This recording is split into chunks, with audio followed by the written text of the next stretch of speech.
তো গাইস কেমন লেগেছে এতদিন পরে আমার জামাইয়ের আজকের ব্লগটা আপনাদের? আজকের ব্লগে সে তার বড় বউরে ভালো বানাইতে গিয়া বড় বউয়ের আসল রূপটাই প্রকাশ করে দিছে। আমি যে এতদিন যেই কথাগুলা বইলা গেছি সেই প্রত্যেকটা কথা আজকে জামাই নিজের মুখে বলে গেছে।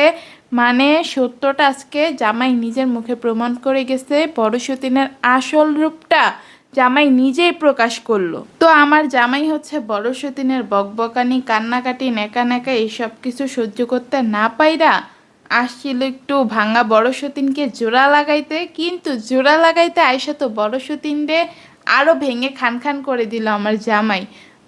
জামাই বড় সতীনরে ভালো সাজাইতে গিয়ে যে কি কি বলছে গাইস, জাস্ট অবিশ্বাস্য। আর আরেকটা জিনিস, এখন আমি শুরুতেই কথাটা বলতে বাধ্য। আমার জামাইয়ের তার মায়ের কাছে আইসা টাকা চাইতে খুবই লজ্জা লাগে, চাইতেই পারে না। আর বউর দিকে তো তাকাইতেই ইচ্ছে করে না। টাকা চাইবে তো থাক, অনেক দূরের কথা, রাস্তার মানুষদের কাছে ভিক্ষা কইরা কইরা টাকা চাইতে তার খুব ভাল লাগে। থাকে তো একটা ফকিন্নির সাথে, ওই ফকিন্নি দিন দিন জামাইরে শুধু ফকির বানাইতেছে। 1-2 হাজার টাকা মানুষের কাছ থেকে গিয়া নাকি ধার করে নিজের মায়ের কাছ থেকে চাইতে লজ্জা লাগে, নিজের বউর কাছ থেকে চাইতে লজ্জা লাগে। কেন বাইরের মানুষের থেকে ধার করে আনতে 1-2 হাজার টাকা, সেটা লজ্জা লাগে না? এবার আপনারাই বলেন যে এই ধরনের ছেলেকে আমার শাশুড়ি মায়ের কি করা উচিত? ঘরে যে জায়গা দিছে এটাই তো বেশি। এই ধরনের ছেলে অন্যরা হইলে সকাল বিকাল জুতা দিয়া পিটাইতো। আর আরেকটা মজার জিনিস গাইস, আমার জামাই আমারে 4,000 টাকার বাজার করে আইনা দিছিল। সেইটা নিয়া দুই জামাই বউ প্রায় একটা মাস ধইরা গলা শুকাইতে শুকাইতে শেষ। আমারে 4,000 টাকার বাজার করে দিয়া নাকি তাদের সমস্ত টাকা পয়সা খরচ হয়ে গেছে। তো আমার জামাইয়ের মাথায় আসলে বুদ্ধি আছে। আমি যে কালকে তার জন্য 5,000 টাকার উপরে বাজার করে আনছি, সে সেটা খুব ভালোভাবে বুঝতে পারছে যে অপমানিত হয়েছে সে। আমি অপমান করি নাই, তার নিজেরই গায়ে লাগছে যে সে একটা পুরুষ মানুষ হইয়া 4,000 টাকার বাজার করে একদম হার্ট ফেল হয়ে যাইতেছে। সেই জায়গায় আমি একটা মেয়ে মানুষ হইয়া 5,000 টাকার উপরে বাজার করছি, এমনকি আরো বাজার আমি করব। আর গাইস, বড় সতীন আরো যে কয়দিন থাকবে ওই কয়দিনে জামাইয়ের একদম পথের ভিখারি বানাই দিবে। আর আরেকটা কথা কি, আমার জামাই পড়াশোনা শুরু করার পর থেকে সে কিন্তু কোনো ধরনের কোনো কাজই করতে পারে না, কারণ তার সারাদিন ওই রাস্তায় আর ভার্সিটিতেই কেটে যায়। বাসায় আয়সা তো তার আবার রেস্টও করতে হয় নাকি? তো আয়সা কি এই মানুষটার পক্ষে কোনো ধরনের কাজ করা সম্ভব যে সে 3টা মানুষ নিয়ে সারভাইভ করতে পারবে? কোনোভাবেই সম্ভব না। তো সে এত টাকা কোত্থেকে পাইতেছে? এই যে প্রতিনিয়ত খরচ করতেছে সম্পূর্ণটাই ধার দেনার টাকা। কিন্তু আজকে যদি আমার সাথে সম্পর্কটা ভালো রাখতো, নিজের মায়ের সাথে সম্পর্কটা ভালো রাখতো, বড় সতীনরে এতটা প্রাধান্য না দিয়ে মাথায় তুলে না রাখতো, তাইলে জামের কখনোই খারাপ দিন দেখতে হয় না। সে বলছিল না সে নাকি এখন টাকাই পারবে না, কিন্তু কিছুদিন পরে ঠিকই টাকাই পারবে, সব কিছুই করতে পারবে, হ্যান ত্যান এইসব কথা বলছে না। ধার দেনা কইরা আমাদের সাথে পারবে না, বুঝছেন? যেই পরিমাণে ধার দেনা করতেছেন ওইগুলা কেমনে মিটাইবেন? দিন দিন তো আপনার পড়াশোনার চাপ শুধু বাড়বে, পড়াশোনার চাপ কি জীবনে কমবে? এখনই আপনি শুরুর দিকে সামলাইতে পারতেছেন না। আপনার ল ডিপার্টমেন্টের ক্লাস এখনো শুরু হয়েছে, লয়ের কিছু পড়া শুরু করছেন, আইন, তারপরে বিভিন্ন ধরনের বই পড়তে হবে। বই পড়তে পড়তেই তো আইনের ধারা মুখস্থ করতে করতেই তো জীবন সব শেষ হয়ে যাবে। প্রেজেন্টেশন, অ্যাসাইনমেন্ট সবে না শুরু হয়েছে একটা একটা কইরা। এগুলো করতে করতে তো কাজই করতে পারবেন না। আপনি তো ধার করতে করতে এই বড় সতীনের কথা শুন না ধারের একদম পাহাড় বানাই ফেলবেন, ধ্বংস করে ফেলতেছেন নিজেরে। তো সময় থাকতে ফিরে আসেন, এই বড় সতীর নাটককার কথা আর শুনেন না। গাইস, জামাইয়ের অবস্থা যে কি হয়েছে আজকে ব্লগটা না দেখলে তো বুঝতামই না। সে যদি এতদিন পরে ব্লগটা না দিত, কতটা প্রেশারের মধ্যে আছে। এত প্রেশারের মধ্যে বড় সতীনের বাচ্চা চুন্নি একটা কি পরিমাণ প্রেশার জামাইরে দিছে একবার আপনারা চিন্তা করেন। জামাই ভার্সিটিতে গেছে, সেই ভার্সিটির মধ্যে কেন ভিডিওর কথা উঠবে যে আইসা আমার ভিডিও করতে হবে, সব কিছু গুছায় রাখবা তুমি, আমি আইসে ভিডিও করব? এই ধরনের জামাই ভার্সিটিতে গিয়ে কেন বলবে? ভার্সিটিতে গেছে পড়াশোনা করতে, ভার্সিটিতে ভিডিওর কথা আসে কই থেকে? এত প্রেশারের মধ্যে কি আর বলবো, কি পরিমাণ জ্বালা যন্ত্রণা যে বড় সতীন আমার জামাইটারে দিতেছে। আর আমার জামাইটাও বড় সতীনের বেলা একদম বলদা সলদা হয়ে যায়, মাথাটা দিয়ে কিচ্ছু ঢুকে না। সব বুদ্ধি সব চালাকি মানে সব ধরনের বান্দরামি হচ্ছে আমার বেলা আমার জামাইয়ের। তখন মনে পড়ে মাথাটা খাটায় শুধু আমার বেলা, আজাইরা মাথা খাটানো যেটারে বলে আর কি। তারপরে আরেকটা শয়তান তো সাথে থাকেই তাল দেওয়ার জন্য, কেমনে হচ্ছে জামাইরে উস্কাই দিয়া আর একটু প্যাচগোছ একটু বাড়ানো যায়।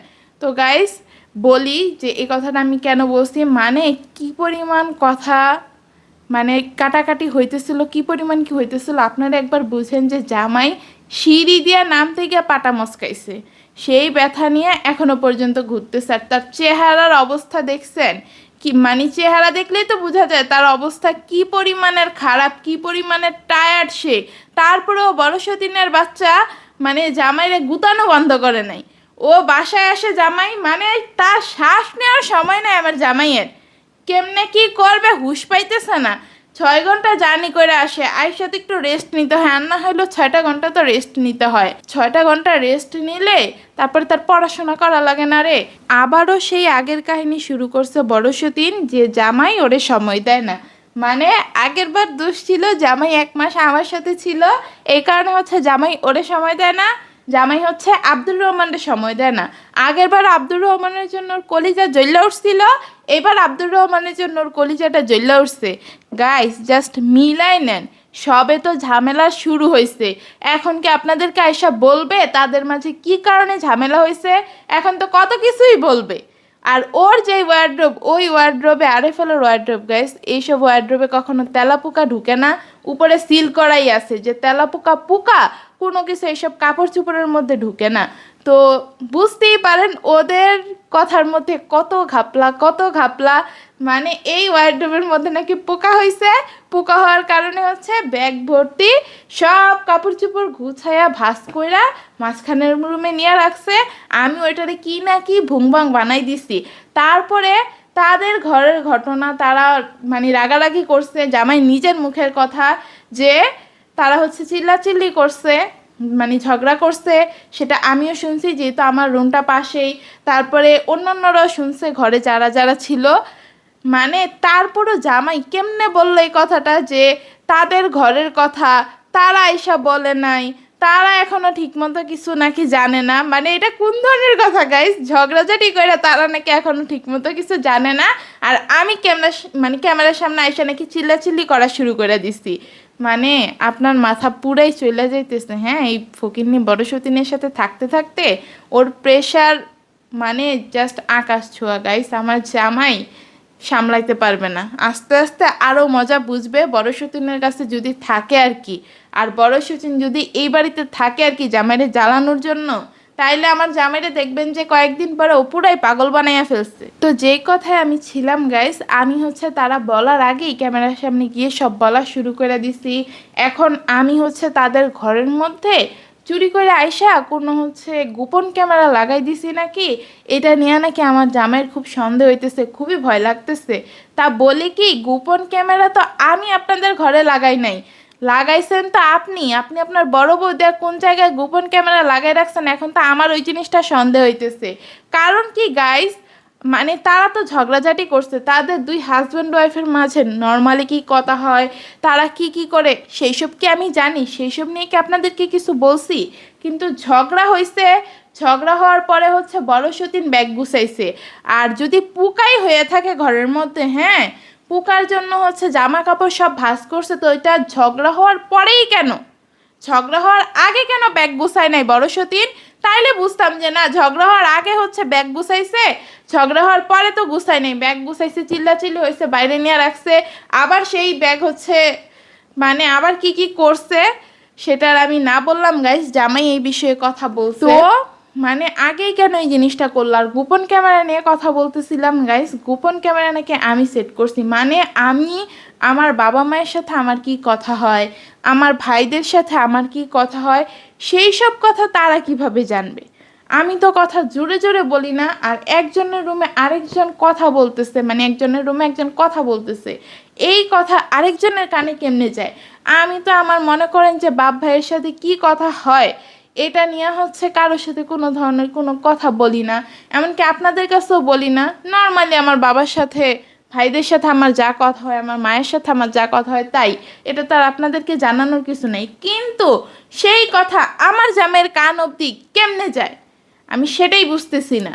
এখন আমার ঘরে গোপন ক্যামেরা লাগানো নাকি সারাদিন হচ্ছে ওয়ালটার মধ্যে কান পাইত্যা বইসা থাকে, আমি কখন কি করি, কখন কি খাই, কখন কার সাথে কথা বলি, এখন তো আমার এই জিনিসটা সন্দেহ লাগতেছে।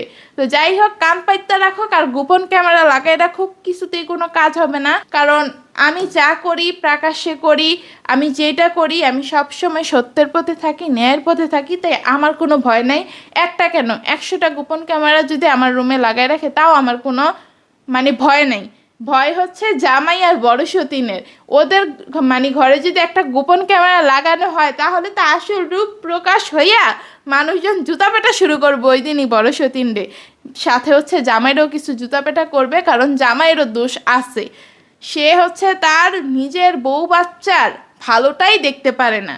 গাইস, আমি কিন্তু আমাতুর রহমানের জন্য যে জামাগুলো আনা হয়েছে সেইগুলা যেদিন আমি দেখাইছি সেদিন আপনাদেরকে একটা কথা বলছিলাম যে আমার জামাইরে আমি 2 মাস আগেও বলছিলাম, 2 মাস আগে কি সেই কুরবানির ঈদে কুরবানির ঈদ গেছে তখন থেকে আমি আমার জামাইরে বলে আসতেছি যে আমাতুর রহমানের না ঘরে পরার মতো পাতলা কমফোর্টেবল সুতির জামা কাপড় নাই, ওরে হচ্ছে কয়েকটা কমফোর্টেবল জামা কাপড় কিনে দেন বাসায় যাতে সবসময় পরাইতে পারি পাতলা শীতলার মধ্যে।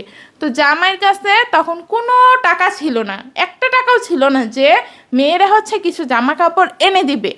এখন আমি কি বলবো গাইস, আমার মেয়েটা সবগুলো জামা টাইট হয়ে গেছে, আগের যত জামা ছিল।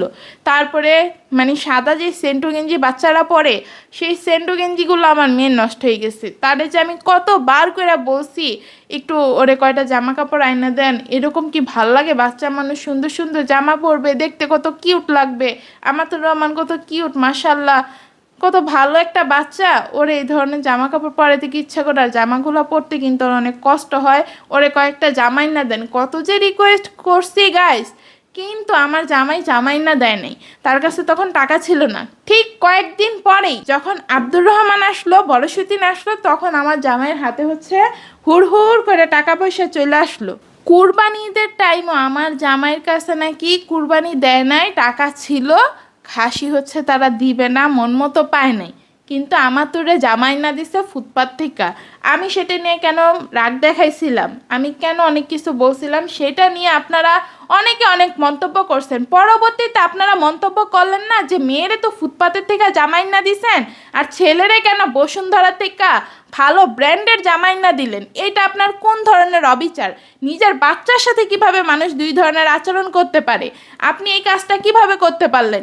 মেয়েটারে ফুটপাতের জামাই না দেন আর ছেলেটার এই পর্যন্ত যায় না দিলেন সব কিছু ব্র্যান্ডেড, সব কিছু ভালো ভালো জিনিস একদম সুপার শপ থেকে কিনে আইনা দেন। কই মেয়েরে তো দেখলাম না কখনো সুপার শপ থেকে কিছু আইনা খাওয়াইতে। এখন আব্দুর রহমান এনে দেয়, এনে দেয়, সেটা হচ্ছে আমাতুরের সাইডে একটু খাওয়ায় আর কি, আপনাদেরকে যতটুকু দেখায়। এমনিতে তো আব্দুর রহমানরে ঘরে মাসাল্লাহ খাওয়াই, সবসময় তার আমাতুরকে নেয় না। এই যে 1 সপ্তাহ হয়ে যেতেছে কোনো ভিডিও করে না, আমাতুরও নেয় না, আর যা যা আনে আমাতুরও কিছু খাওয়ায় না। এখন হচ্ছে আপনাদের কাছে কিভাবে ভালো সাজবে আসছে যে আমার হচ্ছে টাকায় টান পড়ছে, নাইলে 20,000 টাকা শপিং করে দেখাই দিতাম। তো যেই কথাই ছিলাম গাইস, অন্যদিকে চলে যাইতেছি। আমার জামাইয়ের কাছে টাকা ছিল না, হ্যাঁ, কোনো ধরনের কোনো টাকা ছিল না জামা মেয়ের পোশাক কিনে দিবে। তারপরে কি হইলো, আমি ওই জামাগুলো আমার তোরে পরাইতেছিলাম আর শুধু অপেক্ষা গুনতেছিলাম। আব্দুর রহমানরে তো জামাই হচ্ছে একটা জামাই 1,600-2,000 টাকা দিয়ে এনে দেয়, গেঞ্জির সেট, তাও নর্মাল, এমন না যে অনেক গর্জিয়াস কিছু এনে দেয়, শুধু নর্মাল সবসময় পরার মতোই গেঞ্জি সেট এনে দেয় 2,000 টাকা দিয়ে। তো মেয়েটার জন্য মনে হয় কিছু এনে দিবে, জামাইয়ের চোখে তো একটু লাগবে। মেয়েটারে যে পুরান এমন টাইটের জামাগুলা পরাইতেছি, নষ্ট হয়ে গেছে জামাগুলা, 1 বছরের বেশি হয়ে গেছে গাইস এই জামাগুলা আমাতুর রহমানের। তো বুঝেনি তো, মেয়ে মানুষের গ্রোথ একটু তাড়াতাড়ি হয়, এগুলা কয়েকদিন পরানো যায়, তার উপর বাচ্চা মানুষের জামা তাড়াতাড়ি নষ্ট হয়ে যায় না। তাও আমি পড়াইছি মনে কষ্ট নিয়ে। বড় সতীনের নাকি খালি ছেলের যদি ভালোবাসার টান লাগে, বড় সতীনের খুব কষ্ট লাগে। আর আমার মেয়ের বেলা যখন ভালোবাসা কম পড়ে তখন আমার কষ্ট লাগে না, কারণ আমার কাছে তো টাকা আছে, আমি আমার টাকা দিয়ে মেয়েরে সবই আইনা দিতে পারবো। ভাই, আমার টাকা থাকলে কি হবে? মেয়ের বাবার যে ভালোবাসাটা মেয়ে পাওয়ার দরকার সেটা যদি মেয়ে না পায় তখন মায়ের মানে মা হিসেবে আমার কেমন লাগে বলেন, যে আমার মেয়েটা বাবার ভালোবাসাই পাইতেছে না। আমি আমার মেয়ের ব্র্যান্ডের জামাই যেসব জায়গা থেকে এনে দেয় আমি সেই সব জায়গা থেকে আমার মেয়ের জামা এনে দিতে পারবো, কিন্তু বাবা যে ভালোবাসা আইনা দিবে, বাবার সাথে যে আনন্দটা করবে সেটাকে আমার সাথে কইরাও পোষাইতে পারবে কখনো? আপনারাই বলেন। মানে আমার মেয়েটার সামনে যখন আব্দুর রহমানের ব্র্যান্ডের এত সুন্দর সুন্দর জামাগুলো পরাইছে, আর ব্র্যান্ডের দোকানে যেই সব ডিজাইনগুলো গাইস ওইগুলো কাস্টমাইজ করা, ওইগুলো বাইরের দোকানে আপনি কখনো পাবেন না। তো আমার মেয়েটা যখন ফেল ফেল করে আব্দুর রহমানের জামার দিকে তাকাইছিল, ও যখন বলছে বাবা আমার আয়না দিবা না, আব্দুর রহমানের মনে আছে গাইস একটা যে গেঞ্জির সেট এনে দিছিল সবুজ কালারের মধ্যে, মানে বসুন্ধরা থেকে, ওই গেঞ্জিটা দেখার পর আমাতুর রহমান একটু রাগ করছিল যে আমার নতুন জামা কোথায়, আমি হচ্ছে এটা পরবো না। ওর গায়ে যে জামাটা পরা ছিল বলতেছিল আমি এটা পরবো না, আমাকে নতুন জামা এনে দাও। মেয়েটা একটা সপ্তাহ এটা নিয়ে হচ্ছে মনটা খারাপ করেছিল। কই সেটা আমার জামাইয়ের নজরে পড়লো না যে আমার মেয়েটা তো মন খারাপ করা ছিল, এখন আমি আমার ছেলের জন্য একটা গেঞ্জির সেট এনে দিছি, এবার 2 বাচ্চার জন্য আমি 40,000 টাকার মার্কেট করে দিব। তখন আমার জামাইয়ের বিবেক কোথায় ছিল? এখন আমার মেয়ের জামা নাই, একদিন একটা জামা পরাইছি একটুখানি ছিঁড়া ছিল গাইস, পরে হচ্ছে ছিঁড়া থাকার কারণে ও তো বাচ্চা মানুষ কিভাবে কি করছে অনেকখানি ছিঁড়ে গেছে। ওই টাইমে আবার আমি জামাটা চেঞ্জও করতে পারিনি, আমার শাশুড়ি মা আসছে, শাশুড়ি মা আয়সা দেখে কি তার নাতিন হচ্ছে এই ছিঁড়া জামা পরে আসছে। পরে নাতিনটা জিজ্ঞেস করছে কি দাদু তুমি ছিঁড়া জামা পরছো কেন, তোমার কি আর কোনো জামা নাই? আমার শাশুড়ি তো মনে করেন যে সারাদিন বিজি থাকে, তেমনভাবে টাকানোর টাইম পায় না। তো পরে হচ্ছে আমাতুর রহমান বলছে কি যে না দাদু আমার তো কোনো জামা নাই, এই জন্য আমি ছিঁড়া জামা পরছি। এই কথা শুনে আমার শাশুড়ির সহ্য হয় নাই গাইস, সে হচ্ছে পরের দিনে আমার শাশুড়ির জন্য মানে আমার মেয়ের জন্য হচ্ছে 5টা জামা আনছে। 5টা জামা, এগুলো কি খুব ভালো জামা আনছে গাইস, 500 টাকা 700 টাকা করে একটা জামা আইনা দিছে। যে এই জায়গায় আব্দুলের একটা গেঞ্জির সেট, নর্মাল গেঞ্জির সেট আইনা দেয় হচ্ছে আমার জামাই 2000 টাকা দিয়া। এখন আমার মেয়ের জন্য কেন এক একটা জামা 500 700 করে আনছে, এটা দেখা আমার জামাইয়েরও কষ্ট লাগতেছে, তারপরে আমার সতীনের একদম কষ্টে বুক ফাইটা যাইতেছে, একদম ঘরে কান্নাকাটি কইরা ভাঙ্গা চিরা তারা শেষ হয়ে যেতেছে। আমার কি এই কষ্টটা লাগে নাই রে যখন আব্দুর রহমান আইনা দিছস? আমার মেয়েটা একটা সপ্তাহ মনটা খারাপ করেছিল, বাবা আমারে তো নতুন জামা এনে দেয় না, আমার তখন কেমন লাগছে। এখন আমার মেয়েরে হচ্ছে জামা কিনা এনে দিছে শাশুড়ি, ওর জামা নাই দেখা, এটা দেখা তোদের একদম কষ্টে বুক ফাইটা যাইতেছে। তোদেরকে না জুতা দিয়া যে আমার শাশুড়ি মা কেন পিটায় না, আমার জামাইটারে যে কেন পিটায় না, ওইটাই আমি চিন্তা করি যে মানে মানুষ বউয়ের পাগল এমন কেমনে হয় যে নিজের মা বউ সন্তান সব কিছু ভুলা যায়, সন্তানরে কয়টা জামাই না দিছে সবসময় পরার জন্য কম দামের, সেটাও আমার জামাই সহ্য হইতেছে না।